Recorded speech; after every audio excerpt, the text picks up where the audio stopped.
என்னை விடலை, நீங்க என்னை மறுதலிக்கல, நீங்க உங்களை ஒதுக்குனாங்க. உங்களுக்கு நீங்க கிறிஸ்தவனா இருக்கிறது நிமித்தம், கிறிஸ்தவளா இருக்கிறது நிமித்தமே உன் ப்ரொமோஷனை கட் பண்ணாங்க. ஆனாலும் நீ மறுதலிக்கல. ஆமே, நீ பைபிளை தூக்கிட்டு வர்றதுனாலே உன்னை வீட்டு ஃபங்க்ஷனுக்கு கூப்பிடல. ஆமே, ஆனாலும் நீங்க நின்னீங்க பாருங்க.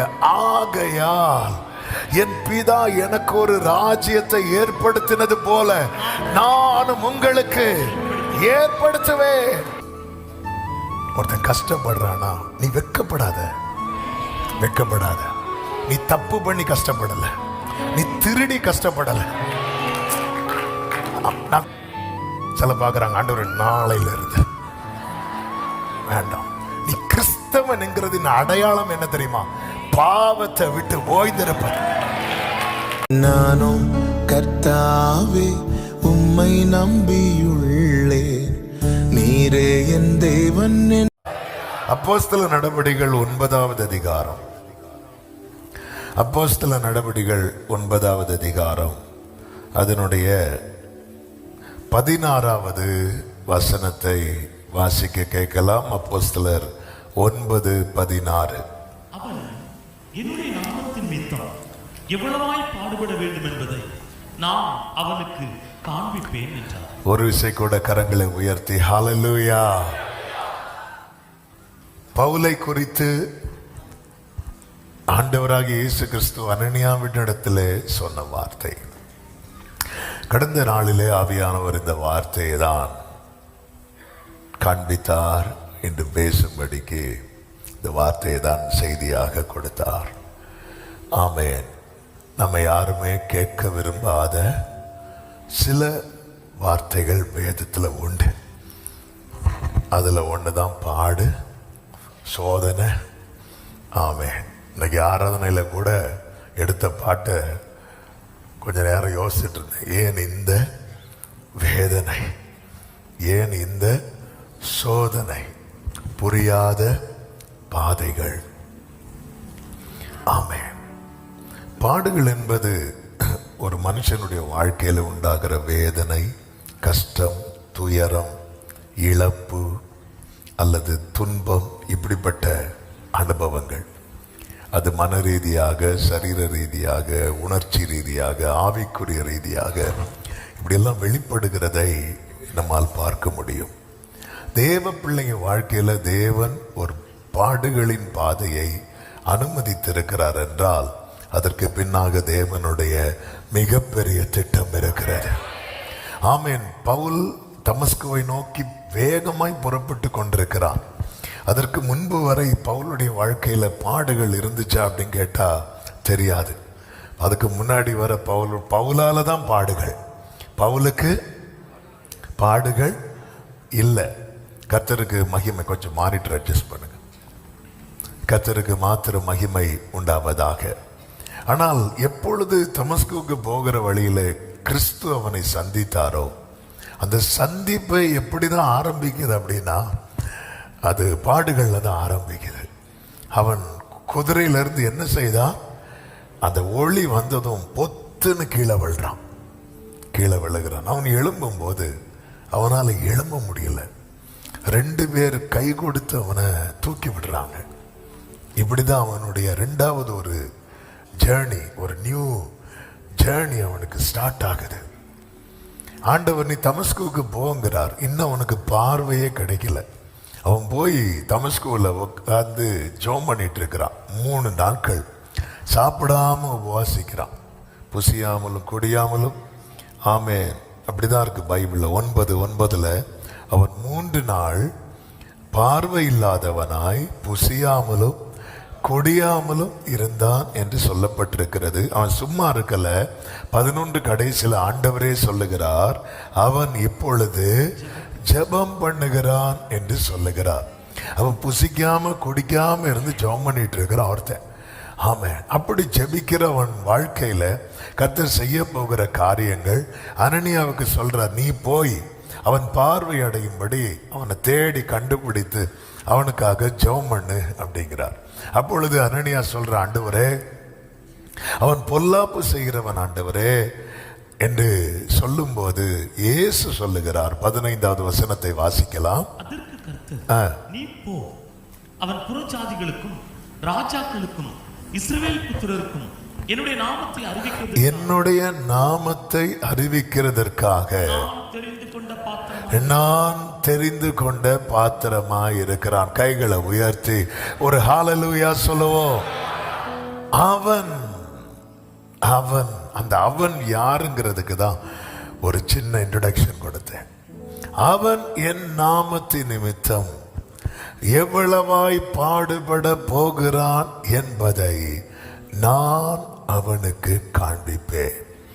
தேவன் தம்மை வெளிப்படுத்த இந்த பூமியிலே யார் யாரை தெரிந்தெடுத்திருக்கிறாரோ அவர்கள் வாழ்க்கையில இப்படிப்பட்ட பாடுகளின் பாதை உண்டு.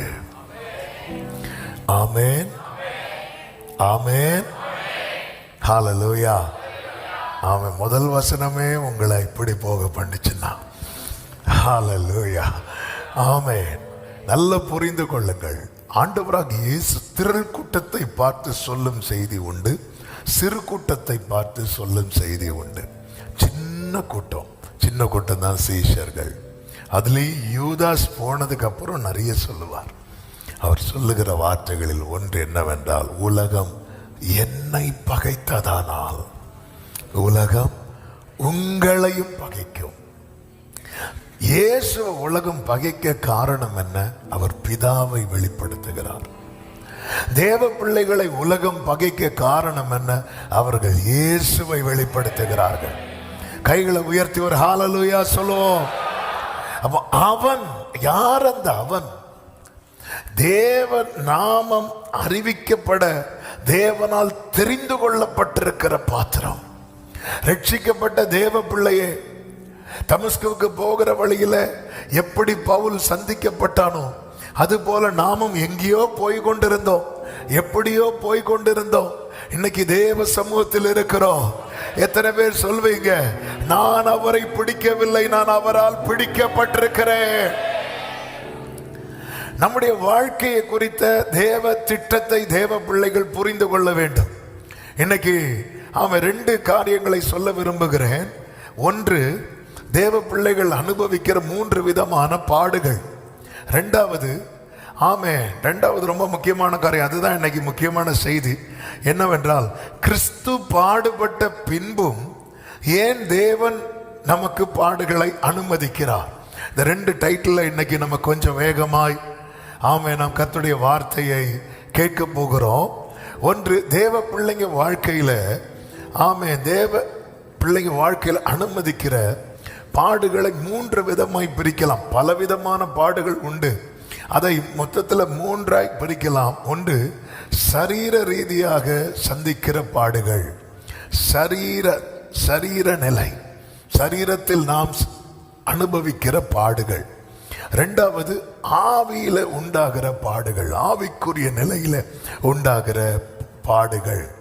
ஆமென். அது ஸ்பிரிச்சுவல் வார்ஃபேர், அது ஆவிக்குரிய யுத்தம் என்று கூட சொல்லலாம். 3வது, ஆத்துமாவிலே உண்டாகிற பாடுகள். இந்த 3ஐயும் சந்திக்காத ஒரு தேவ பிள்ளை இருக்கவே முடியாது. ஆமென். சரீரத்தில் அப்போஸ்தலனாகிய பவுல் பவுலை வாழ்க்கையை முன்னிறுத்தி சொன்னதுனால பவுலை வைத்து சொல்வதற்கு இது ரொம்ப கொஞ்சம் ஈஸியா இருக்கும். நம்முடைய வாழ்க்கையும் பார்க்கும்போது சில காரியங்களை நமக்கு புரியவே இல்லை. நம்ம பாடினது போல அந்த கோரஸை ஒரு வாட்டி பாடுறீங்களா? புரியாத பாதைகள் புதிய வழிகளில்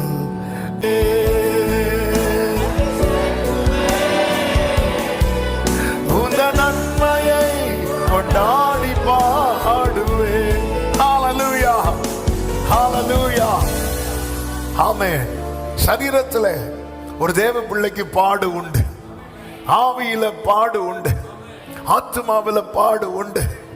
சரீர நிலை பவுலுடைய வாழ்க்கையை நீங்க பார்க்கும்போது 2 கொரிந்தியர் 11வது அதிகாரம் அதனுடைய 24 முதல் பவுல் சொல்லுகிறார். 23 முதல் அவர் சொல்றார், அவர் சொல்லணும்னு சொல்லலை, ஆனால் இந்த கொரிந்து சபைக்கு சொல்லாமல் இருக்க வழி இல்லை. நம்ம மேக்சிமம் நம்ம பாடுகளை சொல்லாமல் ட்ரை பண்ணுவோம் நம்ம வீட்டுக்கு. ஆனால் சில கட்டத்தில் நம்மளால் சில காரியங்கள் முடியாதுன்னு வரும்போது ஏன் முடியலைன்னு அவங்களுக்கு தெரியலைன்னு நம்மளை என்ன நினைப்பாங்க, தப்பாக நினைப்பாங்கன்னு சொல்லி நம்ம என்ன பண்ணிடுவோம் தெரியுமா, சொல்லிடுவோம். ஆமாம், ஒருவேளை அப்படி டைரக்டாக சொல்லாட்டியும் சில எக்ஸ்பிரஷன்லேயே காட்டிடும். ஹல்லேலூயா. ஏன்னா வேற வழி இல்லை, சொல்லிதான் ஆகணும். சில காரியங்களை ரொம்ப மறைச்சி ஹாஸ்பிட்டல்லாம் பாருங்கள், டாக்டர்ஸ் சில காரியத்தை ஒன்றும் இல்லைன்னு சொல்லிட்டு மறைப்பாங்க. ஆனால் கைவிட்டு போகும்போது வேற வழி இல்லை, ஃபேமிலிக்கு சொல்லி தான் ஆகணும்னு சொல்லும்போது மெதுவாக கூப்பிடுவாங்க. ஆமாம், ஒரு கட்டம் தாண்டும் போது அப்படிதான் பவுல் இந்த கொரிந்து சபைக்கு கொஞ்சம் டைட் பண்ணு, இந்த கொரிந்து சபைக்கு எழுதுறார். அதனால தான் சொல்றாரு, நான் புத்தியினமா பேசுகிறேன் அப்படிவார். அதாவது அவரு எதுல தான் ரொம்ப ஃபோக்கஸ்டா இருந்தாருன்னா, கிறிஸ்துவ குறித்து பேசுறதுல. தன்னை குறித்து பேசுற இடத்துல வரும்போது பவுல் தன்னை எப்படி காட்டுறான் தெரியுமா, நான் புத்தியினன் அப்படிங்கிறான். நம்ம குறித்து பேசுற இடத்துல தான் பெரிய அறிவாளியா காட்டுவோம், ஒரு வாளியும் கிடையாது. ஆமென்.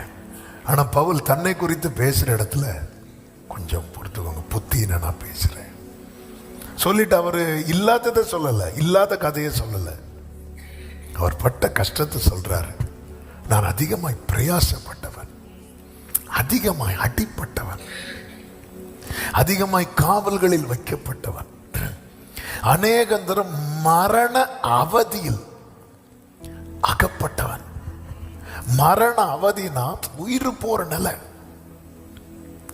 யூதர்களால் ஒன்று குறைய 40 அடியாக 5 தரம் அடிக்கப்பட்டேன். ஆமே, 40 into 5 எவ்வளோ? சில பார்க்குறாங்க, நாங்கள் சயின்ஸ் குரூப் 200, அதில் 5 குறைச்சா இயேசுக்கு சரீரத்தில் எத்தனை அடி பட்டுச்சு? 39. பவுலுக்கு சரீரத்தில் எத்தனை அடி தெரியுமா? 195. அவன் சரீரம் என்ன பாடுபட்டிருக்கும் என் நிமித்தம், என்னுடைய நாமத்தின் நிமித்தம். ஏன்? ஏன்னா அவன் மூலம் என்னுடைய நாமம் பரவ போகிறது.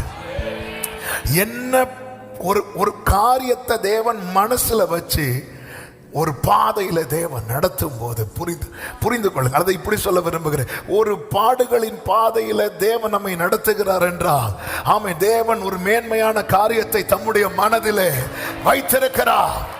ஆமேன் சொல்லுங்க பார்க்கலாம்.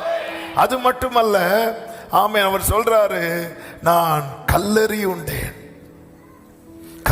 உண்டேன் 3 தரம் கப்பர் சேதத்தில் இருந்தேன், கடலிலே ஒரு ராப்பகல் முழுவதும் போக்கினேன் அப்படிங்கிறார். கடல்ல ஒரு ராப்பகல் முழுவதும் போக்கினேன். இந்த கப்பல் உடைஞ்சு துண்டு பிடிச்சது அடுத்த செகண்டே கரை போல.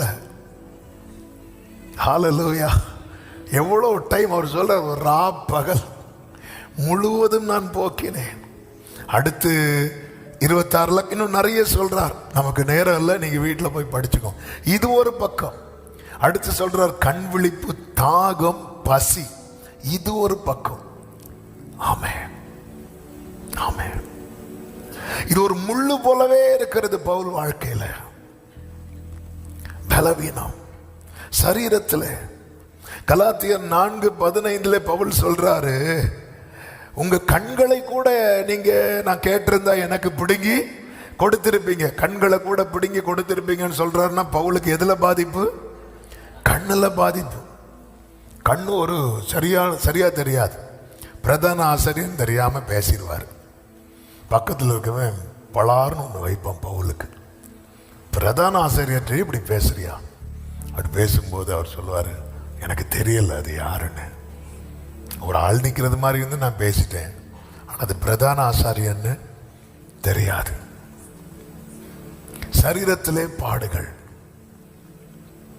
ஒரு தேவப்பிள்ளை வாழ்க்கையில ஆமென் சில பாடுகள் நம்முடைய வாழ்க்கையில நாம் அனுபவிக்கிறோம். இந்த சரீரம் பலவீனம் உள்ளது. ஹல்லேலூயா. 2 விதமான பாடுகள் உண்டு. ஒன்று நம்முடைய பாவத்தினால் வருகிற பாடுகள், இன்னொன்று அவருடைய நாமத்தின் நிமித்தம் நாம் அனுபவிக்கிற பாடுகள். அவருடைய நாமத்தின் நிமித்தம், அவருடைய நாமத்தின் நிமித்தம். ஆமென். சில இடத்துல நம்மளை சேர்த்துக்க மாட்டாங்க. ஆமென். ஹல்லேலூயா. எத்தனை பேருக்கு ஆண்டவரை ஏற்றுக்கொண்டது நிமித்தம் வீட்டில் சாப்பாடு இல்லாமல் போச்சு. ஆமாம், எத்தனை பேருக்கு இன்னைக்கு ஆண்டவர் உங்களை ஒரு நல்ல சூழ்நிலையில் வைத்திருப்பதற்காக ஸ்தோத்திரம் செலுத்தணும். இன்னைக்கு நாங்கள் நல்ல சூழ்நிலையில் கிருபையாய் ஒரு ஆவிக்குரிய பெற்றோருக்கு வளர்க்கப்பட்டோம். ஆனால் என்னுடைய தகப்பனார் தேவனை அறியாத குடும்பத்தில் பிறந்து வளர்ந்தவங்க. அவங்க இயேசுவை ஏற்றுக்கொண்டதுனால அவங்க எத்தனை நாள் பசி பட்டினி, 10 நாள் வரை சாப்பிடாம இருந்திருக்கிறாங்க. எத்தனை நாள் என்னுடைய நாமத்தின் நிமித்தம். அது சரீரத்தில் எத்தனை பாதிப்பு. பின்னாட்கள் அது அவங்க சரீரத்தில் தெரிய ஆரம்பித்தது. அவங்க சரீரத்தில் ஆமென் அது அதிகமாய் வெளிப்பட ஆரம்பித்தது. எத்தனை பாதிப்புகள். ஹல்லேலூயா. ஆனால் ஒரு நிச்சயம், இக்காலத்து பாடுகள் இனி வெளிப்பட போகும் மகிமைக்கு ஒப்பானது அல்ல. 2வது ஆவிக்குரிய நிலை. இந்த போராட்டம் சந்திக்காத ஒரு தேவ பிள்ளையே கிடையாது. விசேஷமா இதை யார் ரொம்ப சந்திப்பாங்க அப்படின்னா, யார் தேவ ஆவியினால் நடத்தப்படுகிறார்களோ அவங்களுக்கு இந்த யுத்தம் வரும். காரணம், உண்மையிலே தேவ ஆவியினால் நடத்தப்படுகிறவன் யாரோடு யுத்தம் செய்ய மாட்டான் தெரியுமா? மாம்சத்தோடு யுத்தம் பண்ண மாட்டான். அவன் கூட பிறந்த சகோதரனோடு, கூட ஆராதிக்கிற சகோதரியோடு, ஆமென், இப்படி மாம்சம் என்று சொல்லும் போது இவங்க தான். ஆமென். மாம்சத்தோடு ஒருத்தன் சண்டை போடுறானாலே அவன் அந்நிய பாஷை பேசுவான். ஆனா ஆவியானவரால், இன்னைக்கு செய்தி கொஞ்சம் இப்படிதான் இருக்கும், அவன் ஆவியானவரால் நடத்தப்படவில்லை. ஆவியானவரால் ஒருத்தன் நடத்தப்படுவான் என்றால் அவனை நோக்கி சவுல் ஈட்டி எறிந்தால் அவன் விலகுவானே தவிர அந்த ஈட்டி எடுத்து சவுலை எறிய மாட்டான். ஹல்லேலூயா.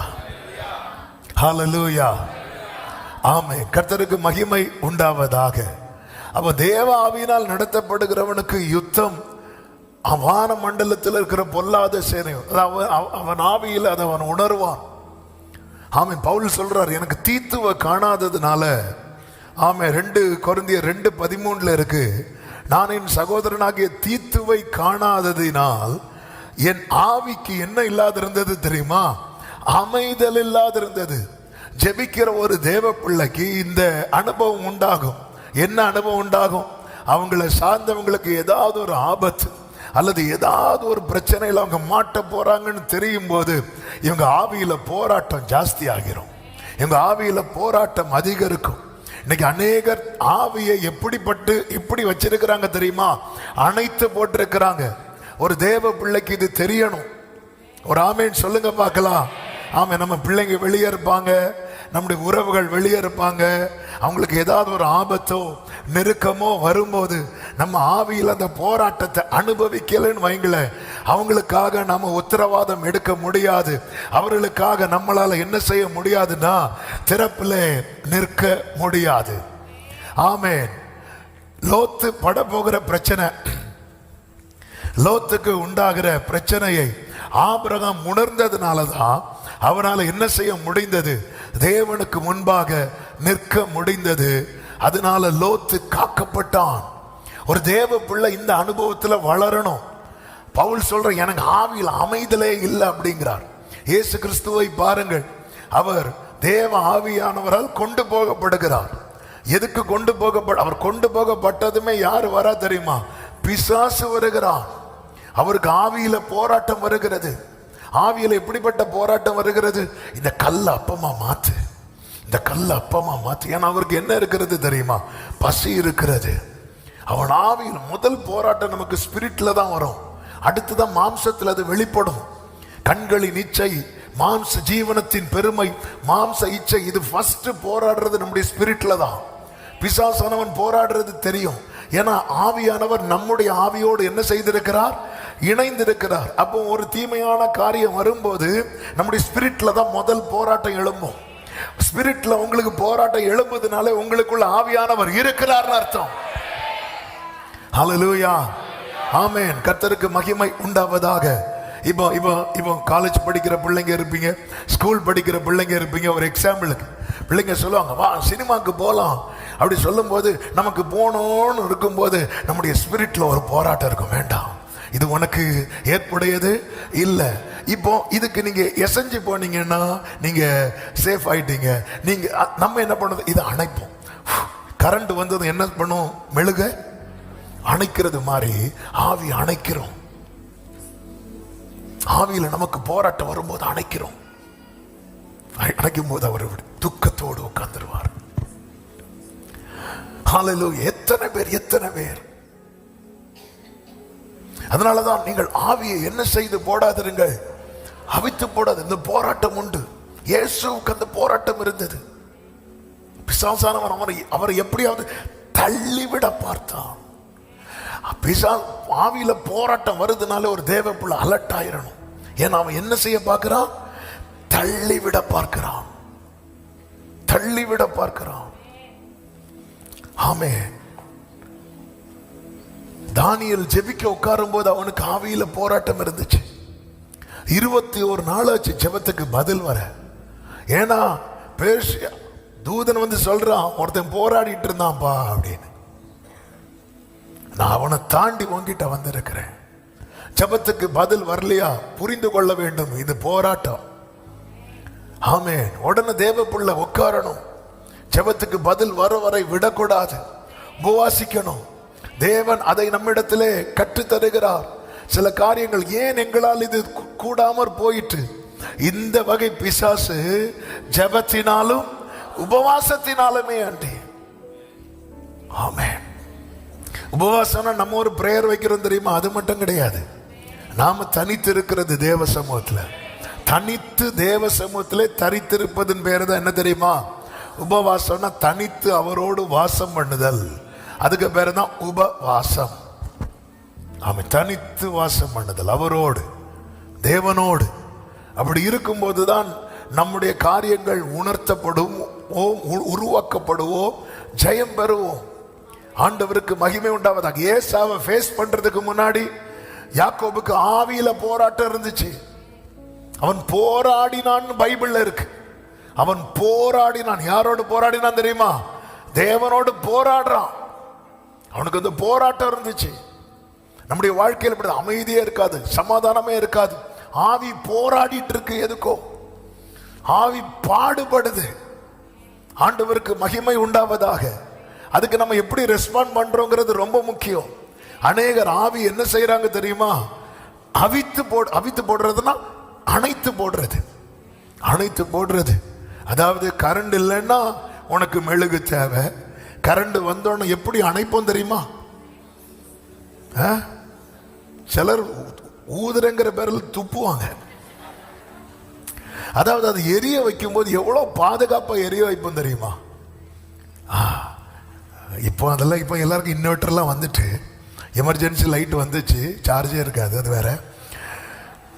நம்ம இந்த கேண்டில் கொளுத்தும் போது நீங்கள் பார்த்துட்டீங்கன்னா முதல்ல தீப்பெட்டியில் தீக்குச்சியை வச்சுட்டு அதை பாதுகாத்து அப்படியே இருப்போம். ஒரு சேஃபான ஒரு இடத்துல வச்சு அதை ஃபஸ்ட்டு கேண்டில் கொளுத்தி அதை நிற்க வைப்போம். அது உடனே நிற்காது.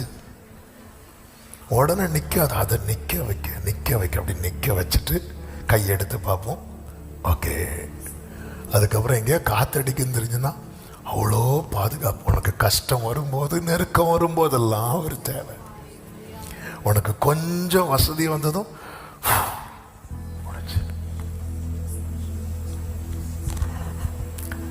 ஆமே. திடீர்னு ஒரு நாள் கரண்ட் போகும், கேண்டில் இருக்காது. அப்போ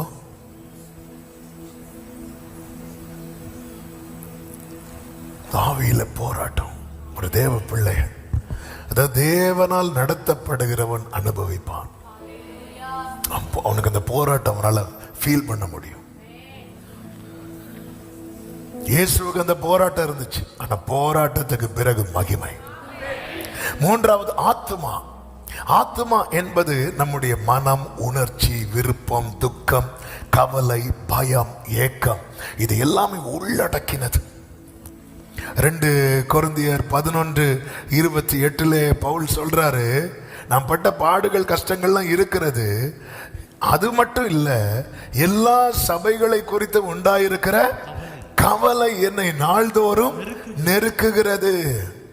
ஆத்துமாவில் அவருக்கு ஒரு பெரிய பேர்டன் இருக்கிறது. எல்லா சபைகளை குறித்து உண்டாகிற கவலை. ஆமே, அண்ணாளுக்கு குழந்தை இல்லை, அது சரீரத்தில் பிரச்சனை. ஆனா அந்த பிரச்சனை எங்க வர போயிட்டு தெரியுமா? அவளுடைய ஆத்மா வர பாதிச்சுட்டு. அதனாலதான் பைபிள்ல சொல்லப்பட்டிருக்கிறது, அவ எப்படி அழுதாலும் மனம் கசந்து. தாவீதுக்கு பிரச்சனையும் ஆத்மாவை வர பாதிக்குது. அதாவது ஆத்மாவை ஒரு பிரச்சனை பாதிச்சுட்டுன்னா அதை எப்படி புரிந்து கொள்ளணும் தெரியுமா? நம்மளால துதிக்க முடியாது. அதான் தாவீது சொல்லுவாரு, உம்முடைய நாமத்தை நான் துதிக்கும்படிக்கு என் ஆத்மாவை காவலுக்கு நீங்களாக்கும். பவுலையும் சீலாவையும் சரீர பிரகாரமாய் கட்டி போட்டார்கள். அவங்க ஆத்மாவை அவங்களால என்ன செய்ய முடியல, கட்ட முடியல. அதனால அவங்க என்ன செஞ்சாங்க? துதித்தார்கள். தாவீது சொல்ற 142 கடைசில, உம்முடைய நாமத்தை நான் துதிக்கும்படிக்கு என் ஆத்துமாவை காவலுக்கு நீங்களாக்கி விடும். அதனாலதான் சங்கீதங்கள்ல தாவீது ரிப்பீட்டடா சொல்லுகிற வார்த்தை உண்டு, என் ஆத்துமாவே நீ ஏன் கலங்குகிற. அப்ப கலக்கம் இருக்கிறது, பாடுகள் இருக்கிறது, சரீரத்தில் பாடுகள் உண்டு, ஆவியிலே பாடுகள் உண்டு, ஆத்துமாவிலே பாடுகள் உண்டு. 1 தெசலோனிக்கேயர் 5:23-24 வசனங்களிலே ஆமென் இப்படி சொல்லப்பட்டிருக்கிறது, சமாதானத்தின் தேவன் தாமே, எல்லாரும் சொல்லுங்க பார்க்கலாம், சமாதானத்தின் தேவன் தாமே உங்களை முற்றிலும் பரிசுத்தமாக்குவாராக. அப்போ பாடுகளுக்கு பின்னாக இருக்கிற நோக்கம் என்ன? பரிசுத்தம். சொல்லுங்க, பாடுகளுக்கு பின்னாக இருக்கிற நோக்கம். அப்ப பாடுகள்ல தேவன் எதிர்பார்க்கிற பரிசுத்தம் விளங்கும், வெளிப்படும் போது நமக்குள்ள என்ன தங்கும் தெரியுமா? சமாதானம். ஹல்லேலூயா. ஒரு பொண்ணை தீயில போடுவதற்கான நோக்கம் என்ன? அது சுத்திகரிக்கிறது மட்டும் இல்ல, அது இன்னும் மேன்மையாக்க. தேவ பிள்ளைங்க வாழ்க்கையில, பவுல் வாழ்க்கையில தேவன் ஒரு முள்ளை கொடுத்தார், சரீரத்தில் ஒரு முள்ளை கொடுத்தார். எதற்காக? எதற்காக? அவன் பரிசுத்தப்படுத்த. ஆவியில ஒரு போராட்டம். அந்த போராட்டத்தை எப்படி கொண்டு வந்துட்டார்னா, சபைகளை குறித்த கவலையை இறக்கிட்டார். எதற்காக? உலக கவலை உள்ள வராதிருக்க. உலக கவலை உள்ள வந்துச்சுன்னா விதைய என்ன செஞ்சு போட்டுருமா? அது நெருக்கி போட்டுரும். ஹல்லேலூயா. ஆத்துமாவில் கவலையை கொடுத்தார். எதற்காக? சேதமடையாதிருக்க. தேவ பிள்ளை, என் நாமத்து நிமித்தம் அவன் படப்போகிற பாடுகள். ஹல்லேலூயா. கர்த்தருக்கு மகிமை உண்டாவதாக. ஆமென். ஆண்டவரே, இந்த வார்த்தையை தியானித்த போது எழும்பின கேள்வி, ஆண்டவர் நீங்க தான் பாடுபட்டுட்டீங்கல்ல, மெய்யாகவே அவர் நம் பாடுகளை ஏற்றுக்கொண்டு நம்முடைய துக்கங்களை நீங்க தான் எங்களுக்காக கஷ்டப்பட்டுட்டீங்கல்ல, அப்புறம் எதுக்கு ஆண்டவரே எங்களுக்கு இந்த பாடுகள்? அதாவது நம்முடைய மீட்புக்காக அல்ல நம்முடைய பாடுகள். நம்முடைய மீட்புக்காக யார் பாடுபட்டா? அவர் பாடுபட்டார். அப்போ நம்முடைய வாழ்க்கையில் தேவன் அனுமதிக்கிற பாடுகளுக்கு பின்னாக தேவனுடைய திட்டங்களும் தேவனுடைய தீர்மானங்களும் இருக்கிறது. அதனாலதான் அவன் என் நாமத்தின் நிமித்தம் எவ்வளவாய் பாடுபட போகிறான் என்பதை நான் அவனுக்கு காண்பிப்பேன் என்றார். தேவன் கிறிஸ்து பாடுபட்ட பின்னும் நம்முடைய வாழ்க்கையிலே அவர் பாடுகளை அனுமதிக்கிறதுக்கான 5 காரணங்களை வேகமாய் சொல்லி நம்ம ஜெபிக்க போகிறோம். இதை ஒரு தேவ பிள்ளை உள்வாங்கணும், புரிந்து கொள்ள வேண்டும். ஹல்லேலூயா. ஏன் இந்த வேதனை என்று கலங்கின நாட்களில் கிருபையே ஆமென், ஆமென். கிறிஸ்து பாடுபட்ட பின்பு ஏன் தேவன் நமக்கு பாடுகளை அனுமதிக்கிறார்? நன்றாய் புரிந்து கொள்ளுங்கள். எல்லார் வாழ்க்கையிலும் அல்ல, தேவன் யார் மூலமாய் அவருடைய நாமத்தை பிரஸ்தாபப்படுத்த, தம்மை வெளிப்படுத்த சித்தம் கொண்டிருக்கிறாரோ அவங்களுக்கான செய்தி தான் இது. ஹல்லேலூயா, ஆமென். நீங்க புரிந்து கொள்ள வேண்டும். ஆவியிலேயும் பாடு, சரீரத்திலேயும் பாடு, ஆத்மாவிலேயும் பாடு. ஹல்லேலூயா. பழைய ஏற்பாட்டில் அதிகமா கஷ்டப்பட்டது தாவீது. அவன் யோபு இருக்கிறாரு, அது வேற கேட்டகரி.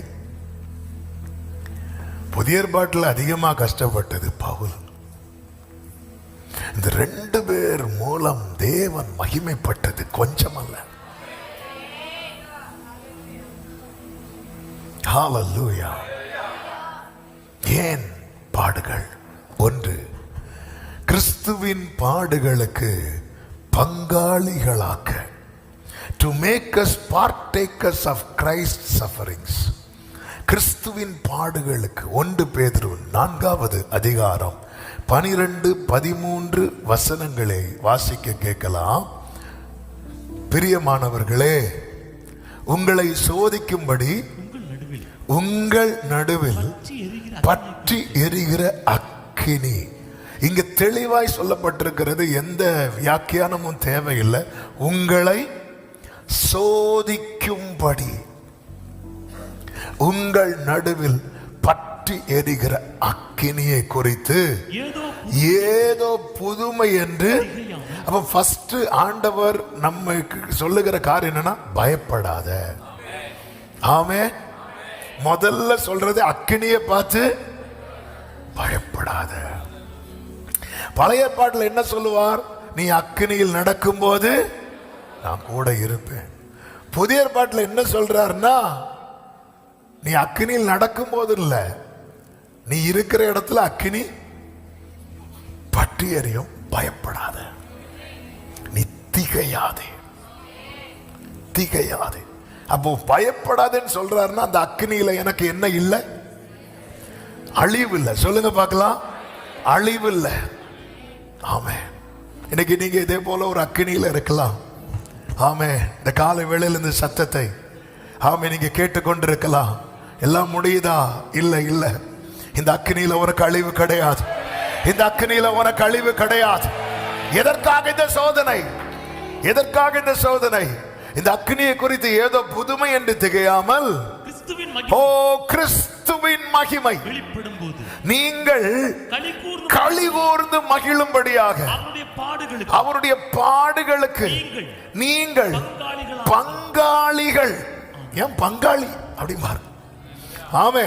கிறிஸ்து வரும்போது நம்மளை எப்படி கூடுவார் தெரியுமா? ஹலோ பங்காளி.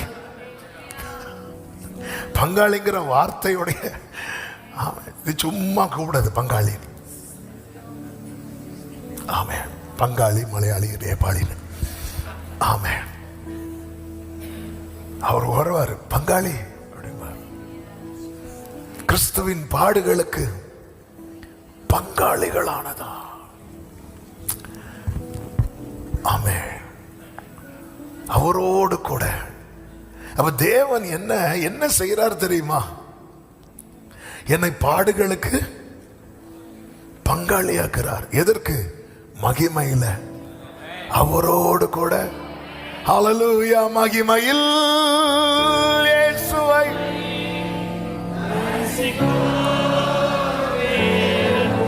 ஓ அந்த நாள்.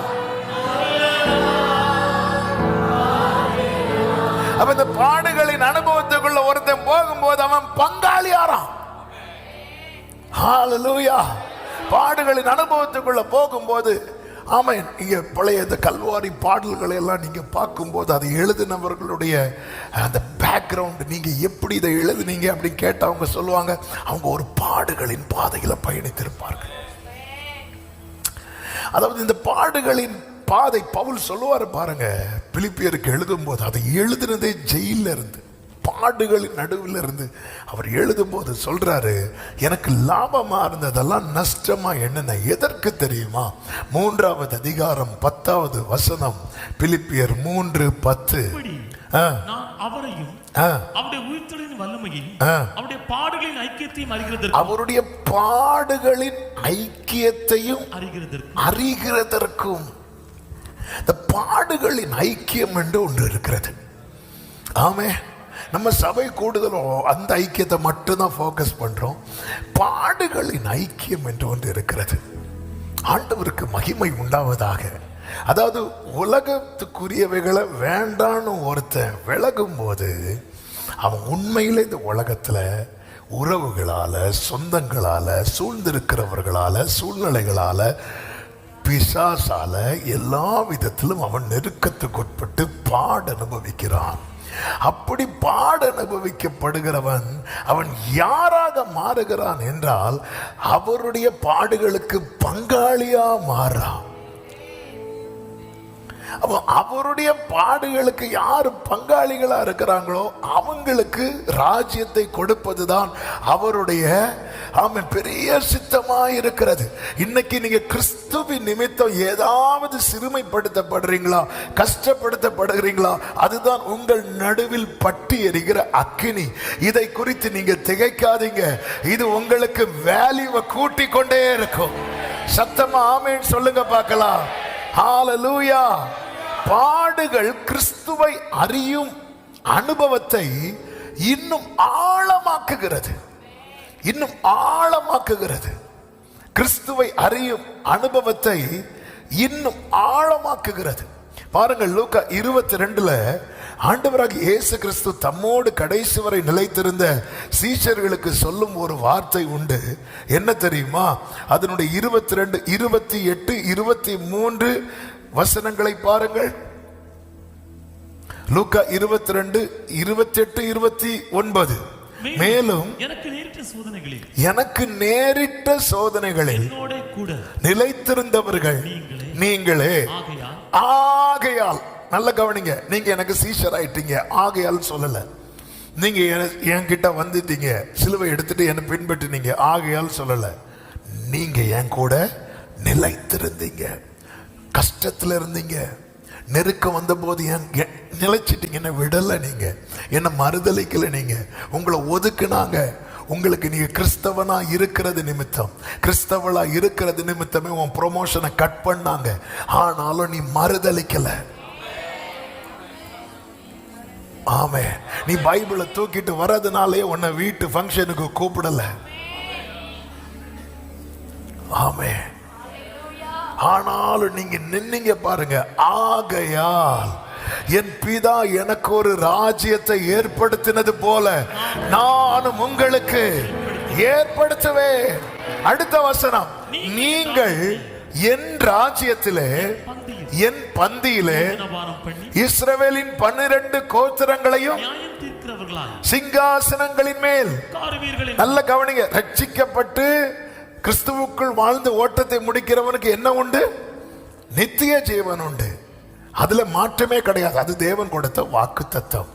ஆனா இந்த பாடுகளுக்கு பங்காளி யாரான் தெரியுமா? அவனுக்கு அதிகாரம் உண்டு. அவருடைய அரசாட்சியில அவனுக்கு போஸ்ட் உண்டு.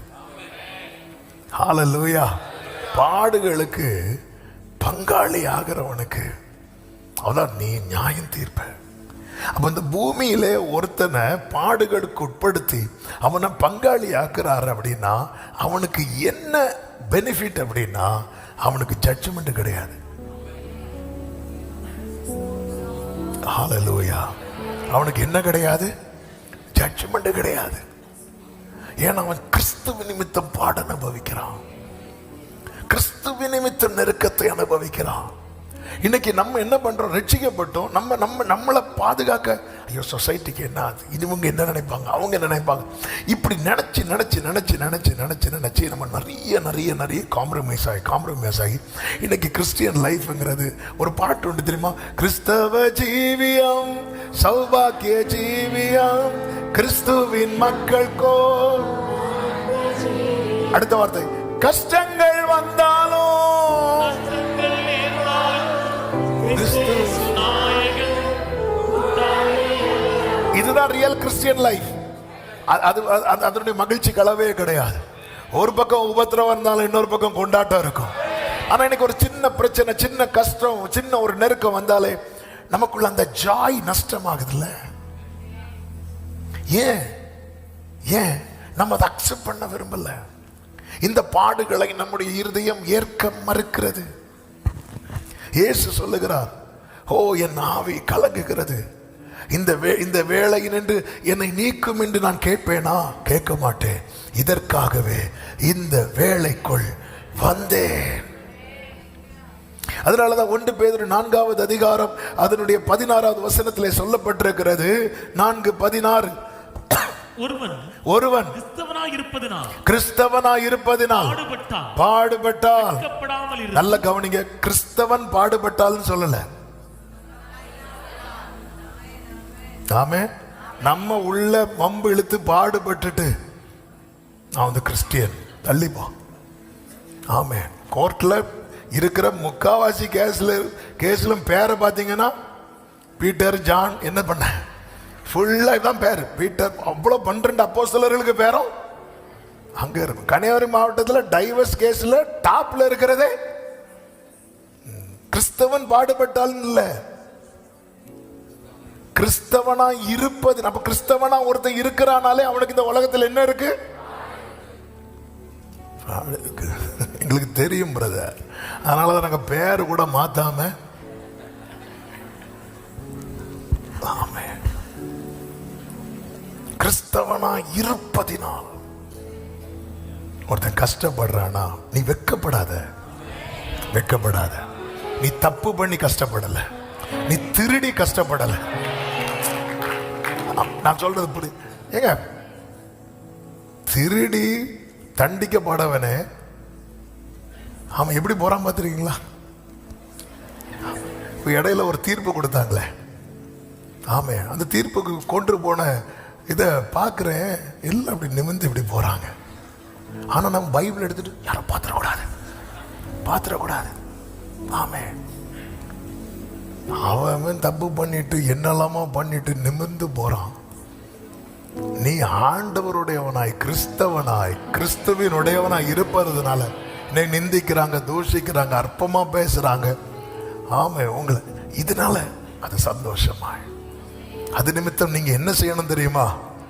நீங்க பைபிள் படிக்கிறது நிமித்தம் ஒருத்தவங்க உங்களை தூஷிக்கிறாங்கன்னா தேவனை மையப்படுது. அதுக்காக உங்க காது கிட்ட பேருந்து படிச்சுட்டு இருக்க கூடாது. சிலருக்கு அப்படிதான். நீங்க பாட்டு கேட்கறது நிமித்தம் உங்களை நிந்திக்கிறாங்கன்னா தேவனை படித்து, அதுக்காக அவங்கள டிஸ்டர்ப் பண்ற மாதிரி பக்கத்து வீட்டுல இருந்து படிச்சுட்டு இருப்பான். நம்ம ஃபுல் வாலிபில் பாட்டை வச்சுட்டு வல்லமை உண்டு உண்டுன்னு பாடிட்டு இருப்போம். உடனே அவன் கேஸ் கொடுப்பான். உடனே ஆண்டவரே உங்களுக்கு தெரியலையே, ஆண்டவர் பார்த்தாரு, அவனுக்கு லீவு நாள்லாம் நீ பாடலை, அவனுக்கு எக்ஸாம் டைம் மட்டும் உனக்கு பாட்டு கேட்குது. அவன் நிறைய பேர் நம்மை தீமை செய்து பாட அனுபவிச்சுட்டு ஆமே இது கர்த்தர் அனுமதித்தார்னு சொல்லிட்டு இருக்க கூடாது. நீ கிறிஸ்தவனா இருப்பது நிமித்தம் பாடுபட்டால் அது வெட்கப்படாத, வெட்கப்படாத, வெட்கப்படாத. உன்னை இது என்னவா மாற்றுது தெரியுமா? அவருடைய பாடுகளுக்கு பங்காளியா மாற்றுது. அவருடைய பாடுகளுக்கு பங்காளியாய் மாற்றுகிறது. கைகளை உயர்த்தி ஆமேன்னு சொல்லுங்க பார்க்கலாம். இந்த பாடுகள்னு சொல்லும் போது 5 பாயிண்ட் எனக்கு முடியுமான்னு தெரியாது, இருந்தாலும் அது டச் பண்ண. பாடுகள் சொல்லும் போது இன்னொருத்தங்களால நமக்கு உண்டாகிற வலியோ காயமோ மட்டுமல்ல, அது சும்மா இருந்தாலும் நடக்கும். ஹல்லேலூயா, ஆமென். இதை விட அதிகமாக கிறிஸ்தவர்கள் படக்கூடிய பாடு என்ன அப்படின்னா, சரீரத்தில் இச்சை. எப்படின்னு சொல்றேன், உன்னை செய்யணும்னு வரும்போது இந்த கண்ணு உன்னை பார்க்கணும்னு விரும்பும். பார்க்காம இருப்போம்னு வைங்களேன், நம்ம கண்ணு வலிக்கும், நமக்குள்ள போராட்டம் வரும். அதை சகிக்கிறோம் தெரியுமா? இதான் பாடுகளை சகிக்கிறது. ஆமென். 1 பேதுரு 4வது அதிகாரம் 1ல இருந்தே நீங்க படிக்கணும். ஆமென். நீங்க வீட்டில் போய் இந்த 1 பேதுரு 4 மெதுவா நிதானமா படிங்க. இப்போ அந்த 1வது வசனத்தை வாசிக்கலாம். இப்படி இருக்க கிறிஸ்து நமக்காக மாம்சத்திலே பாடுபட்டபடியால். கிறிஸ்து எப்படி பாவம் இல்லாம இந்த பூமியில வாழ்ந்தார் தெரியுமா? அவர் மாம்சத்தில் என்ன பட்டிருக்கிறார்?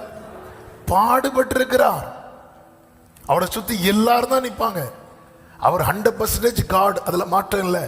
அதே நேரத்தில் 100% யாரா தான் இருக்கிறார்? மனுஷனா இருக்கிறார்.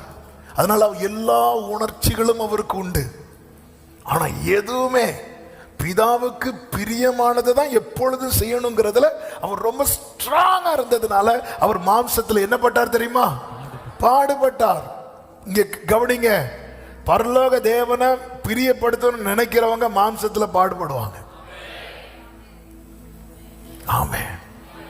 அடுத்த வசனம், ஏனென்றால் மாம்சத்தில் பாடுபடுகிறவன் இனி மாம்சத்தில் இருக்கும் காலம் வரைக்கும் மனுஷனுடைய இச்சைகளின்படி பிழைக்காமல் தேவனுடைய சித்தத்தின்படியே பாவங்களை விட்டு ஓய்ந்திருப்பான்.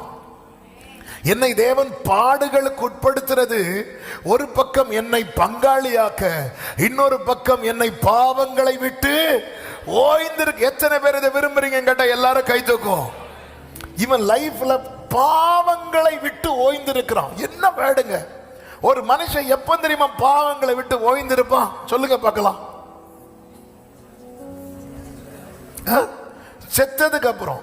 அவன் உண்மையான ரட்சிப்பு என்பது என்ன? பாவங்களுக்கு மரித்து, பாவங்களுக்கு மரித்து மரித்த ஒரு ஆள்கிட்ட நீங்க கொஞ்சம் டைம் ஆகுது, ஸ்மெல் அடிக்குது, கையை தூக்குங்க, ஸ்ப்ரே அடிக்கணும் சொன்னா கை தூக்குவாங்களா? கை தூக்க மாட்டாங்க. இப்போ ஃப்ரீசர்ல இருந்து பெட்டிக்கு மாத்திரம் கொஞ்சம் எழும்புறீங்களா? எழும்ப மாட்டாங்க. ஏன்னா அவங்க என்ன எப்படி இருக்கிறாங்க? மரித்து பாவங்களை விட்டு ஓய்ந்துனா அப்படிதான். அவனை எல்லாம் இல்லை சேர்க்கக்கூடாது. அவனுக்கு அந்த ஓய்வுக்குள்ள அவன் வர அவன் ரொம்ப கஷ்டப்படுவான். அவன் பாடுபடுறான். ஆமென், ஹல்லேலூயா. வேண்டான்னு வைக்கணும், என்ன ஆயிரும்? ஆமென். நீங்க ஒரு காரியத்தை வேண்டான்னு வைக்கும் போது கஷ்டப்படுறீங்க தெரியுமா? இந்த பாட ஆமை நீங்க சகிச்சிட்டீங்கன்னு வைங்கள, நீங்க பங்காளி ஆயிட்டீங்கன்னு அர்த்தம். இன்னைக்கு என் கண்ணு விரும்பினதை நம்ம எல்லாம் தாவீது பாட்டை பாடிட்டு சாலமோனை ஃபாலோ பண்ணிட்டு இருக்கோம். என்ன சொன்ன? இப்போ படிக்கிறது ஃபுல்லா சங்கீதம், வாழ்றது ஃபுல்லா. ஆமென். படிக்கிறது ஃபுல்லா சங்கீதம், எடுத்தா சங்கீதம், நின்னா சங்கீதம். ஆமென். ஆனா வாழ்றது ஃபுல்லா சாலமோன். எப்படி? என் கண்கள் இச்சித்தவைகளில் ஒன்றையும் நான் அதற்கு விலக்கவில்லை. கடைசியில் கம்யூனுக்கு முன்னாடி இருந்துட்டு என் மீறுதல்கள் காயவர் ஒன்று வேண்டாம், இது வேண்டாம், இது நான் வேண்டான்னு வைக்கிறதுனால என்ன ஆகும்? கொஞ்ச நேரம் என் மாம்சம் போராடும். நான் அதை சகிச்சேனா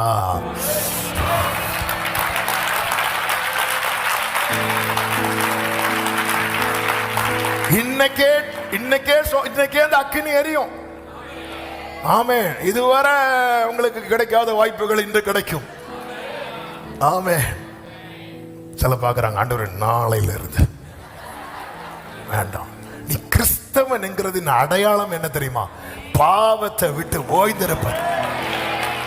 பைபிள் சொல்லுகிற கிறிஸ்தவன் என்கிற ஒரு கேட்டகரி இருக்கு.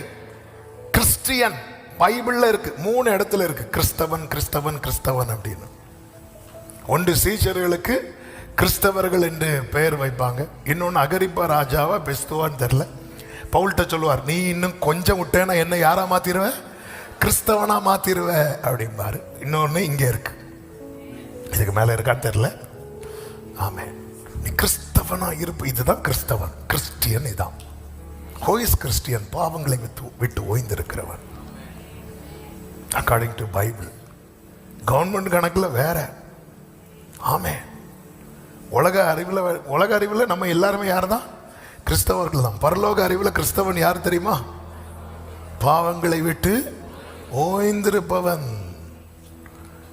3வது வசனத்தில் சொல்லப்பட்டிருக்கிறது, சென்ற வாழ்நாள் காலம். அப்போ பாவங்கிறதே நம்முடைய பழைய வாழ்க்கையா மட்டும்தான் இருக்கணும். ஒரு ஆமேன் சொல்லுங்க பார்க்கலாம். ஆமேன். சில சொல்லுவாங்க தெரியுமா, அந்த பழைய பாவம் இப்போ தொடருதுன்னு அது பழைய பாவம் கிடையாது. இப்போ தொடருதுன்னா அது என்னதான், கரண்டா தான் இருக்கு. பழைய என்னுடைய பழையதுன்னா என்ன தெரியுமா, ஃபுல் ஸ்டாப் வச்சது. ஹல்லேலூயா. சென்ற வாழ்நாள் காலத்தில் நாம் புறஜாதிகளுடைய இஷ்டத்தின்படி நடந்து கொண்டது போதும். எல்லாரும் சொல்லுங்க பார்க்கலாம். போதும். செய்தி இல்லை. ஆமென். நம்ம எப்படி நடந்தோம், எப்படியோ நடந்தோங்க. ஆமென். இன்னைக்கு ஆவியானவர் நம்ம பார்த்து சொல்ல, போதும் விடு, போதும். அப்பொழுது நாம் காம விகாரத்தையும் துரிச்சைகளையும் நடப்பித்து மதுபானம் பண்ணி களியாட்டு செய்து வெறி கொண்டு அருவருப்பான விக்கிரக ஆராதனையை செய்து வந்தோம். பேதுரு இது யாருக்கு எழுதுறாருன்னா, சிதறி இருக்கிற சீஷர்களுக்கு எழுதுறார். முன்னாடி நம்ம இப்படி இருந்தோம், இப்ப நம்ம எப்படி இல்லை. அப்படி இல்லாததுனால 4வது வசனம், அந்த துன்மார்க்க உலகிலே அவர்களோட கூட நீங்கள் விழாமல் இருக்கிறதினாலே அவங்க ஆச்சரியப்பட்டு இன்னைக்கு உங்களை தூஷிக்கிறதுக்கு பின்னாக இருக்கிற ரீசன் என்ன தெரியுமா, நீ விழல. என்ன எவ்வளவு ஒஸ்டா வேற பேசுவாங்க தெரியுமா. ஒரு குறிப்பிட்ட தேசத்துல ஒரு ஸ்கூல் படிக்கிற பையன், அந்த தேசத்தை பொறுத்த வரைக்கும் 8th ஸ்டாண்டர்டுக்கு மேலேயே பாய் ஃப்ரெண்டு கேர்ள் ஃப்ரெண்டு இப்படி வச்சிட்டு இருப்பாங்களாம். அந்த கிளாஸ்ல இந்த பையன் 10th படிக்கிறான். இந்த பையன் ஸ்பிரிச்சுவலா வளர்க்கப்பட்ட பையன். அவன் இந்த மாதிரி எல்லாம் போகாம இருக்கிறதுனால அந்த ஸ்கூல் வாத்தியாரு அவனை பார்த்து சொன்ன வார்த்தை, இவன் ஆண்மை இல்லாதவன் அப்படிங்கிறான். ஸ்கூல் டீச்சர் இந்த மாதிரி தப்பு பண்ணாததுனால அவனை குறித்து சொல்ற வார்த்தை இது அந்த பையனை பாதிச்சது. இது அந்த பையனை ரொம்பவே பாதிச்சு போராட்டம் ஆரம்பிச்சது. ஆனாலும் கிருபையினால கர்த்தர் அவனை கைவிடலை. கர்த்தர் அவரோடு இடைப்பட்டு பேசி அதையெல்லாம் கடக்க பண்ணினார். இப்படியே இதான் போராட்டம். நம்ம சொசைட்டி சாதாரண நம்ம இங்கே பார்க்கறது இல்லை, வெளியே போக போக போக போக சந்திக்கிற. நீ ஒன்று இதுலையாவது கமிட் ஆகலைன்னாலே உனக்கு ஏதோ ஒன்று முத்திரை குத்திடுவாங்க. அது நம்மளால் அக்செப்ட் பண்ண முடியாத வார்த்தையாக இருக்கும். ஏன்னா நீ இந்த துன்மார்க்க உலகில் அவங்க கூட விழலை. அவங்க கூட நீ விழுந்துட்டேன்னா உன்னை சேர்த்துப்பாங்க. விழலைன்னா ஏதோ ஒன்று சொல்லி முத்திரை குத்துவாங்க. ஒரு பொண்ணு ஃபர்ஸ்ட் இயர் தமிழ்நாட்டில் தான் ஒரு குறிப்பிட்ட ஹாஸ்டலில் போய் சேர்ந்து ஒரு வாரத்தில் அலற ஆரம்பிச்சிட்டா. ஐயோ முடியாது, என்னை கூட்டிகிட்டு போயிருங்க மம்மி, என்னை கூட்டிகிட்டு போயிருங்க, இங்கே இருக்க முடியல. ஃபர்ஸ்ட் இயர் 1 month கூட ஆகலை, கூட இருக்க முடியல. அப்புறம் இவங்க போய் பேசி வெளியே ரூம் எடுத்து தங்க வச்சு படிக்க வச்சுட்டு இருக்கிறாங்க. அந்த அளவுக்கு என்னை கேட்குற அன்பு சகோதரா சகோதரி, அன்பு தம்பி தங்கச்சி, நீ அவங்க கூட அந்த பாவத்தில் சிக்காம இருக்கிறதுனாலேயே நீ தூஷிக்கப்படுவேன். ஆமாம். நம்ம சர்ச்சில் உள்ள ஒரு பொண்ணு ஒரு ஹாஸ்டலில் இருக்கிறா. அவ கூட படிக்கிற அவங்களும் கிறிஸ்டியன்ஸ். அவங்க நைட்டு சினிமா பார்க்கும்போது இவ பார்க்க மாட்டா. இவ பார்க்காத உடனே அவங்க அவளை கஷ்டப்படுத்த ஆரம்பிச்சிட்டாங்க. என்ன நீ பெரிய தூதனா, பரலோகத்திலேருந்து வந்துட்டியா, நாங்களும் சர்ச்சுக்கு போகிறோம், எல்லாம் பண்ணுறோம், என்ன நீ ரொம்ப ஓவர் ஸ்மார்ட் ஆகுறன்னு சொல்லிட்டு அந்த பிள்ளைய கார்னர் பண்ண ஆரம்பிச்சிட்டாங்க. இப்படி பிள்ளைங்க ரொம்ப பாதிக்கப்படுறாங்க. சில பிள்ளைங்க தாக்கு பிடிச்சு நிற்கிறாங்க, சில பிள்ளைங்க ஃபர்ஸ்ட் இயரில் நிற்கிறாங்க, செகண்ட் இயரில் நிற்கிறாங்க, ஃபைனல் இயரில் எங்கேயோ ஸ்லிப் ஆகிடுறாங்க. ஒரு தேவ பிள்ளை. அதனால தான் நான் ஃபஸ்ட்டு சொன்ன ஒரு வேர்டை சொல்கிறேன். பெற்றோரே, உங்கள் ஸ்பிரிட்டில் நீங்கள் சென்ஸ் பண்ண அந்த ஒரு இது உங்களுக்கு நஷ்டமாயிட்டுன்னா ரொம்ப கஷ்டம். நமக்கு அது நஷ்டமாகக்கூடாது. லோத்துக்கு ஒரு பாதிப்புன்னா ஆபிரகாமுக்கு துடிக்கணும், ஆபிரகாமுக்கு ஏதோ பண்ணணும். அவ்வளோ பொல்லாத உலகத்தில் இன்னைக்கு அந்த மாதிரி போயிட்டு இருக்கிறாங்க. இன்னைக்கு அப்படியே போயிட்டு இருக்கிறாங்க. பொதுவாகவே எல்லாமே பாருங்க, ஒருத்தர் நார்மலாக ஒரு ரியல் கிறிஸ்டியன், நீங்கள் நான் கிறிஸ்டியனா இல்லையாங்கிறது இதுலேயே தெரியும். அப்படி இந்த கணக்குப்படி ஆண்டவர் இப்போ கணக்கெடுத்தா நம்ம சர்ச்சில் எத்தனை கிறிஸ்தவர்கள் இருப்போம்? ஆமென். உங்கள் உண்மையை நான் பாராட்டுறேன். ஆமென். ஹல்லேலூயா. See, நம்ம எவ்வளவு வளர வேண்டி இருக்கிறது, எவ்வளவு மாற வேண்டி இருக்கிறது. அதனாலதான் 1 பேதுரு 4:19 சொல்லப்பட்டிருக்கிறது, ஆகையால் தேவனுடைய சித்தத்தின்படி பாட அனுபவிக்கிறவர்கள். சத்தம் ஒரு ஆமென் சொல்லுங்க பார்க்கலாம். தேவனுடைய சித்தத்தின்படி பாடு ஒருத்தன் அனுபவிக்கிறான்னா அவன் யாரா மாறுறான் தெரியுமா? தீமை செய்கிறவனாய் அல்ல, நன்மை செய்கிறவர்களாய் தங்கள் ஆத்துமாக்களை உண்மையுள்ள அவருக்கு. அவ்வளவுதான். நீங்க இப்படிப்பட்ட சூழ்நிலையில உங்களுக்கு நெருக்கம் வரும்போது சரண்டர் பண்ணிருங்க. அப்பா ஆமென் சொல்லுங்க பார்க்கலாம். 1, கிறிஸ்துவின் பாடுகளுக்கு பங்காளிகளாக்க. 2, கிறிஸ்துவை போல் நம்மை உருவாக்க. ரோமர் 8:29 சொல்லப்பட்டிருக்கிறது. ஆமே, ரோமர் 8:29. தம்முடைய குமாரன் அநேக சகோதரருக்குள்ளே முதற் பேரானவராய் இருக்கும் பொருட்டு தேவன் எவர்களை முன்னறிந்தாரோ அவர்களை தமது குமாரனுடைய சாயலுக்கு ஒப்பாயிருப்பதற்கு முன் குறித்து. நல்ல கவனமா கேளுங்க. அப்போ தேவனுடைய நோக்கமே என்ன அப்படின்னா, என்ன யாரா மாத்தணும்? இயேசுவை போல. எல்லாரும் சொல்லுங்க பார்க்கலாம். இயேசுவை போல. அப்ப தேவனுடைய லெக்கு என்ன? என்னை இயேசுவண்டை கொண்டு வரணும், என்னை இயேசுவினிடத்துல கொடுக்கணும், என்னை இயேசுவுக்குள்ளானவனாய் மாற்றணும், என்னை இயேசுவை போல மாற்றணும். எங்கேயோ இருந்த நம்மளை இழுத்து கொண்டு வந்தார், கிறிஸ்துவின் அண்டை சேர்த்தார், கிறிஸ்துவின் உடையவர்களாய் மாற்றினார். நாம் இயேசுவை ஏற்றுக்கொண்டு அவரோடு அந்த உடன்படிக்கைக்கு உட்படும் போது நாம் கிறிஸ்துவின் உடையவர்களாய் மாறுகிறோம். கிறிஸ்துவின் உடையவர்கள் கைகளை உயர்த்தி ஹalleluya சொல்லுங்க. ஆமென். இயேசு கிறிஸ்துவை சொந்த இரட்சகராய் ஏற்றுக்கொண்டு விசுவாசித்து ஏற்றுக்கொண்டு இயேசுவோடு கூட அந்த உடன்படிக்கை, ஞானஸ்நான உடன்படிக்கை செய்யறாங்க தெரியுமா? அவர்கள் கிறிஸ்துவின் உடையவர்கள். நீங்க எத்தனை வருஷம் சர்ச்சைக்கு வந்தாலும், எவ்வளவுதான் காணிக்க கொடுத்தாலும், விசுவாசித்து இயேசுவை ஏற்றுக்கொண்டு அந்த கிறிஸ்துவோடு கூட அந்த உடன்படிக்கைக்கு உட்படலை அப்படின்னா நாம் கிறிஸ்துவின் உடையவர்களே அல்ல. இது வேதம் காண்பிக்கிற வெளிச்சம். காதுள்ளவன் கேட்க கடவன். காலத்தை தள்ளாதிருங்க. நான் சின்ன வயசுல எடுத்துட்டேன். சின்ன வயசுல பைபிள்ல எங்கேயுமே கிடையாது, எங்கேயுமே கிடையாது. பைபிளை ஃபாலோ பண்ணுங்க, பைபிளை ஃபாலோ பண்ணுங்க, பைபிளை ஃபாலோ பண்ணுங்க. வார்த்தையை ஏற்றுக்கொண்டவர்கள் ஞானஸ்நானம் பெற்றார்கள். முழு இருதயத்தோடு விசுவாசித்த ஆமே கந்தாகே ராஜஸ்திரியின் மந்திரி ஞானஸ்நானம் பெற்றார். இயேசு யார் என்பதை அறிந்து ஏற்றுக்கொண்ட பவுல் ஞானஸ்நானம் பெற்றான். அப்போ இயேசுவை குறித்த அறிவு, இயேசுவின் மேல விசுவாசம், இயேசுவை முழு மனதாக ஏற்றுக்கொள்கிற இந்த அனுபவம் வந்த பிறகுதான் நம்ம எதுக்கு உட்படணும் தெரியுமா? ஞானஸ்நான உடன்படிக்கைக்கு உட்படணும். எனவேதான் ஆவியானவர் சபைகளுக்கு சொல்லுகிறதை காதுள்ளவன் கேட்க கடவன், காலம் சமீபமா இருக்கிறது. ஆமென் சொல்லுங்க பார்க்கலாம். கர்த்தருக்கு மாத்திரம் மகிமை உண்டாவதாக. அப்போ தேவன் நம்மை இயேசுவை போல மாற்ற, இயேசுவுக்கு பிதாவாகிய தேவன் நியமித்த பாதை சாதாரண பாதை அல்ல, பாடுகளின் பாதை. இயேசு என்ன சொல்வார் தெரியுமா? என் நுகத்தை ஏற்றுக்கொண்டு. அப்போ இயேசுவின் பாதையில் நடக்கிறவர்களுக்கு பாடுகள் உண்டு, ஆனால் அது நமக்கு லெகுவானதா இருக்கும், அதை நம்ம ஷேப் பண்றதா இருக்கும், ஷேப் பண்றதா இருக்கும். ஆமென். அந்த பாடுகளின் வழியாய் ஆண்டவர் கிறிஸ்துவை போல, கிறிஸ்துவை போல. Suffering is God's tool to conform us to the image of Christ. அது ஆண்டவர் உபயோகிக்கிற ஒரு பொருள், உபயோகிக்கிற உபத்திரவத்தின் குகையில் என்னை மாற்றுகிறது.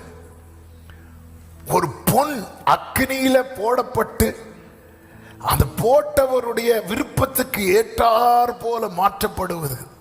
அது போலதான், அது போலதான் என்னையும் உங்களையும் பிதாவாகிய தேவன் எப்படி உருவாக்கி கொண்டிருக்கிறார் என்றால் கிறிஸ்துவை போல.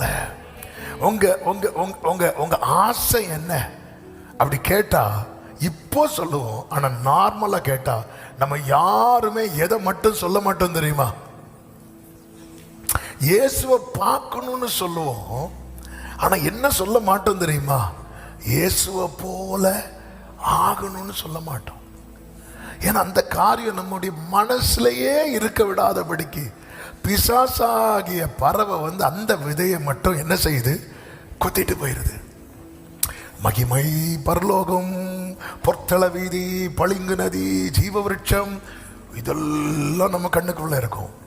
ஆனா கிறிஸ்துவை போல உருவாக்கப்படுதல் என்பது அது மட்டும் நம்ம சிந்தை. நீ யாராகிற? சின்ன பிள்ளைங்கள்ட்ட கேட்டு பாருங்க, அவங்க ஒன்று சொல்லுவாங்க. பெரியவங்கள்ட்ட கேட்டு பாருங்க, அவங்க இன்னொன்று சொல்லுவாங்க. கல்யாணம் பண்ணாதவன்கிட்ட கேட்டு பாருங்க, உன் ஆசை என்ன, உன் விருப்பம் என்ன? ஆமே, அவன் சொல்லுவான் கல்யாணம் பண்ணணும். கல்யாணம் பண்ணவங்கள்ட்ட கேட்டு பாருங்க, ஏன் கல்யாணம் பண்ணினேன். இந்த மாதிரியே பேசிட்டு இருப்பாங்க. எதுவுமே வாழ்க்கையில என்ன சொல்ல மாட்டாங்க, நான் இயேசுவை போல, இயேசுவை போல. இதற்காக கர்த்தர் இயேசு கிறிஸ்து எனக்கு ஒரு வசனம் ஒரு 3 நாளா என் மண்டை குழப்பிட்டே இருந்து. ஆமென். எபிரேயர் 5, 7, 8 வசனங்கள். அவர் மாம்சத்தில் இருந்த நாட்களில் தம்மை மரணத்தில் நின்று ரட்சிக்க வல்லமையுள்ளவரை நோக்கி பலத்த சத்தத்தோடும் கண்ணீரோடும் விண்ணப்பம் பண்ணி வேண்டுதல் செய்து தமக்கு உண்டான பயபக்தி நிமித்தம் கேட்கப்பட்டு என்று சொல்லப்பட்டிருக்கிறது. அங்க என்ன பண்றார்? பலத்த சத்தம். இது எங்க சொல்லுங்க பார்க்கலாம்? கெத்செமனே தோட்டம். கெத்செமனே தோட்டத்துக்கு காரணமே என்ன தெரியுமா? நம்ம ஏதேன் தோட்டத்தை இழந்ததுதான். ஆமென்.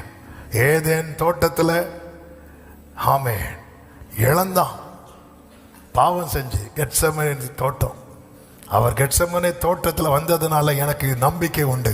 எனக்கு இன்னொரு விசை நான் ஏதேனை அடைவேன். ஹல்லேலூயா, ஆமென். சொல்லுங்க பார்க்கலாம். அங்க பலத்த சத்தம், கண்ணீர், விண்ணப்பம், வேண்டுதல். எதுக்கு தெரியுமா? அவருடைய ஜெபத்துல ஒரு ஜெபம் என்ன? கெத்செமனே தோட்டத்தில் அவர் என்ன ஜெபம் பண்ணார்?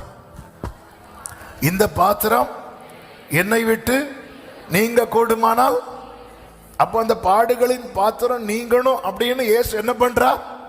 ஜெபம் பண்றார். ஏன்? அது வந்து ஒரு எப்படி ஏற்றுக்கொள்ள முடியுங்க?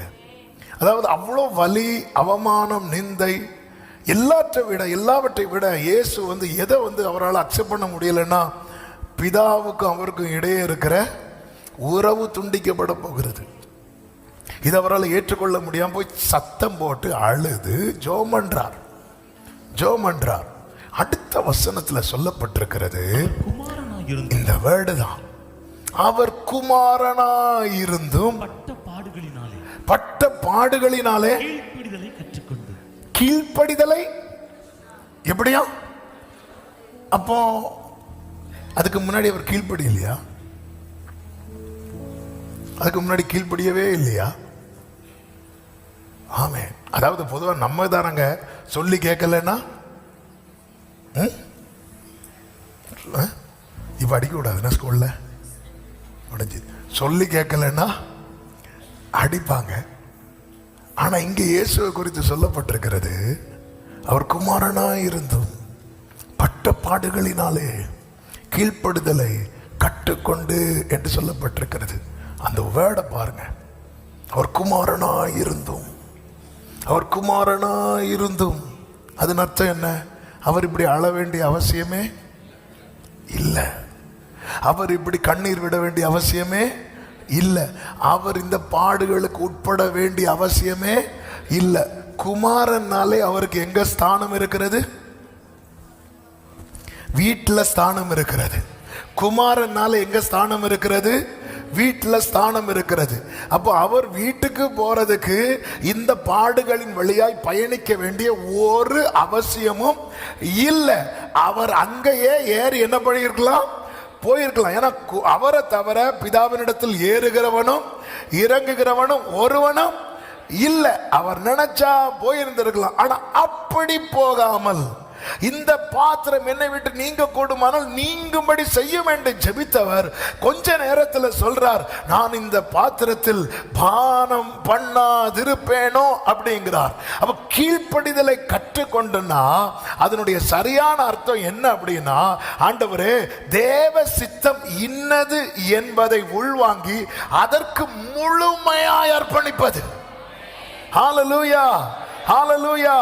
ஆமென். ஆண்டவர் பிதா கொடுத்த பாத்திரம் இதுல பானம் பண்ணணும். இயேசு சொல்றாரு, ஆண்டவரே இதை மட்டும் நீக்கிருங்க, ஆண்டவரே இதை மட்டும் நீக்கிருங்க. ஹalleluya. தேவ சித்தம் இந்த கஷ்டத்தை அனுபவிக்கணும். பிதாவின் சித்தம் அதற்கு தம்மை ஒப்பு கொடுக்கிறார் பாருங்க, ஒப்பு கொடுக்கிறார் பாருங்க. கிறிஸ்துவை போல மாறுகிறவர்கள் உடைய அடையாளம் என்ன தெரியுமா? இந்த பாட அனுபவிக்கிறது தேவ சித்தம். நான் ஒப்பு கொடுக்கணும். நான் யோனாவை மாதிரி ஓடக்கூடாது. நாம் ஆராதிக்கிறது யோனாவிலும் பெரியவரை. ஆமென். இந்த கண்ணீர், இந்த கண்ணீர். ஹalleluya. ദുഃഖത്തിന്റെ പാനപാത്രം കർത്താവിന്റെ സന്തോഷത്തോടതു വാങ്ങി ഹല്ലേലൂയ. அதாவது கெத்செமனே தோட்டத்துக்கு முன்பு வர எல்லாமே அவருக்கு கீழ்ப்படிந்ததுதான், பிதாவுக்கு கீழ்ப்படிந்ததுதான். இந்த ஒரு காரியத்தை இவர் குமாரனா இருந்தோம். அப்போ இந்த இடத்துல இதை எனக்கு நான் நினைச்ச மாதிரி என்னால் எக்ஸ்பிளைன் பண்ண முடிஞ்சான்னு எனக்கு தெரியல. அவன் குமாரனால இதை கேன்சல் பண்ண முடியும். ஏன்னா அவர்கிட்ட அந்த அத்தாரிட்டி இருக்கிறது, கர்த்தத்துவம் எங்க இருக்கிறது? குமாரனால இந்த சாப்டரை மாத்தி எழுத முடியும்.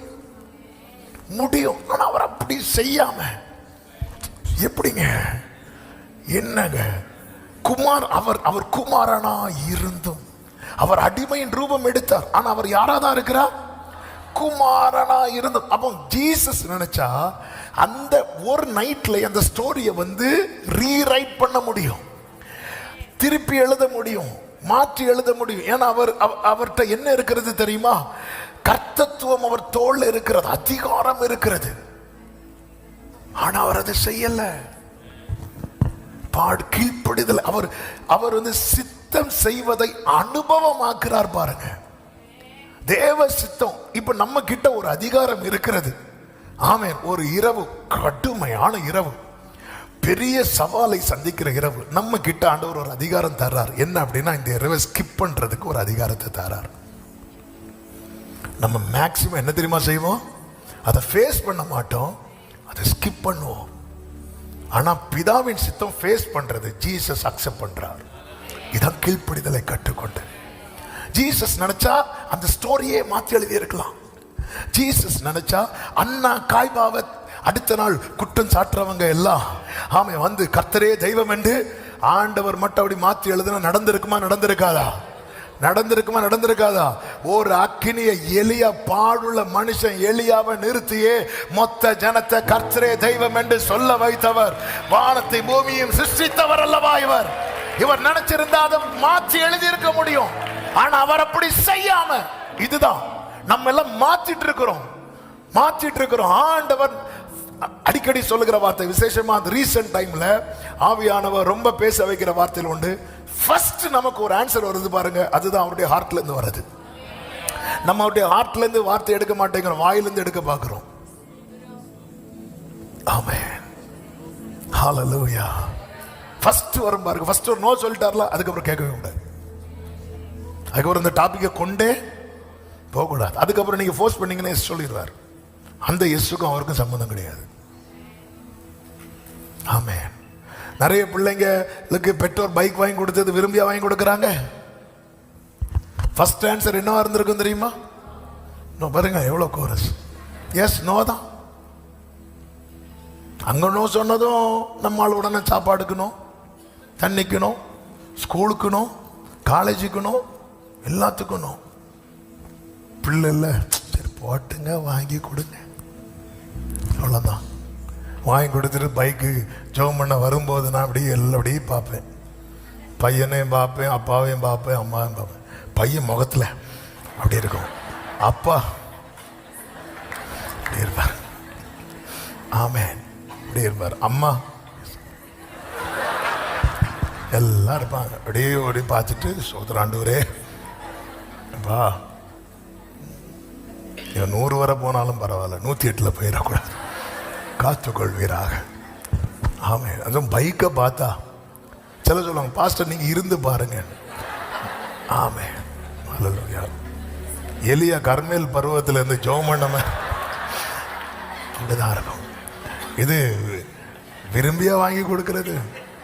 நம்ம நிறைய போராடுறோம்ல, கீழ்ப்படிதலை கற்றுக்கொள்ள மாட்டேங்கிறோம். இயேசு ஏன் அதிகாரம் உள்ளவர் அமைதியாகிறார். ஆமே, ஒன்றும் இல்லாத நம்மளால பஸ்ல கூட ஒரு சீட்டு பிடிக்க முடியாது. நம்ம ஆனா நம்ம இப்பொழுது இறங்கி, ஆண்டவரே இப்போ என்ன பிரச்சனை உனக்கு? ஆமே ஆண்டவரே என்னோட பேசும், நேற்று பேசினேன் இல்லை, அது வேண்டாம் ஆண்டவரே. ஆமே, கீழ்ப்படிதலை, இதுதான் சித்தமா. பாத்திரத்தை நீக்குங்கன்னு சொன்னவர் வெளியே வந்து சொல்ற, நான் பானம் பண்ணாது இருப்பேனோ அப்படிங்கிறாரு. ஆமே, நான் கிறிஸ்துவ போல மாறுறேன் அப்படிங்கிறது அடையாளம். ஆண்டவர் நான் அக்செப்ட் பண்ணணும். ஆமே, நான் நினைச்ச ரிசல்ட் வரல, அக்செப்ட் பண்றேன். நான் எதிர்பார்த்த நன்மை என் கைக்கு கிடைக்கல, நான் அக்செப்ட் பண்றேன். எல்லாம் பவுல் சொல்றாரு, நான் என் குறைச்சல பேசுறேன்னு நினைக்கிறீங்களா? இல்ல, நான் அக்செப்ட் பண்றேன். சில காரியத்தை நம்மளால ஏற்றுக்கொள்ள முடியாததுனால எப்படி பிள்ளைங்க பெற்றோர்கிட்ட பேசாம இருக்கிறாங்களோ, ஆண்டவர்கிட்ட. இயேசுவை பார்த்தீங்களா, உள்ள ஜெபம் வேற, வெளியே வந்து தீர்மானம் வேற. அவர் குமாரனா இருந்து கீழ்ப்படிதலை கற்றுக்கொண்டு உள்ள போய் அழுதார், போராடினார். அதுக்கப்புறம் இல்லை நான் கீழ்ப்படியணும், நான் இப்படி அழக்கூடாது, இல்லை நான் அவருடைய நேச பிள்ளை அல்லவா, நான் இப்படி அழுதுருக்க கூடாது, நான் இப்படி கத்திருக்க கூடாது. ஒரு கண்ணெல்லாம் தொடச்சிட்டு வெளியே வந்துட்டார். ஐயோ, நான் இப்படி அழுதுருக்க கூடாது. அவர் குமாரனா இருந்தும் பட்ட பாடுகளினாலே கீழ்ப்படிதலை கற்றுக்கொண்டு. 9வது வசனம், தாம் பூரணரான அப்ப பாடுகளின் வழியாய் கர்த்தர் ஒருத்தங்களை நடத்துறாங்கனாலே அதனுடைய ரிசல்ட் பூரணம். சத்தமாமேன்னு சொல்லுங்க பார்க்கலாம். பூரணம். கர்த்தருக்கு மகிமை.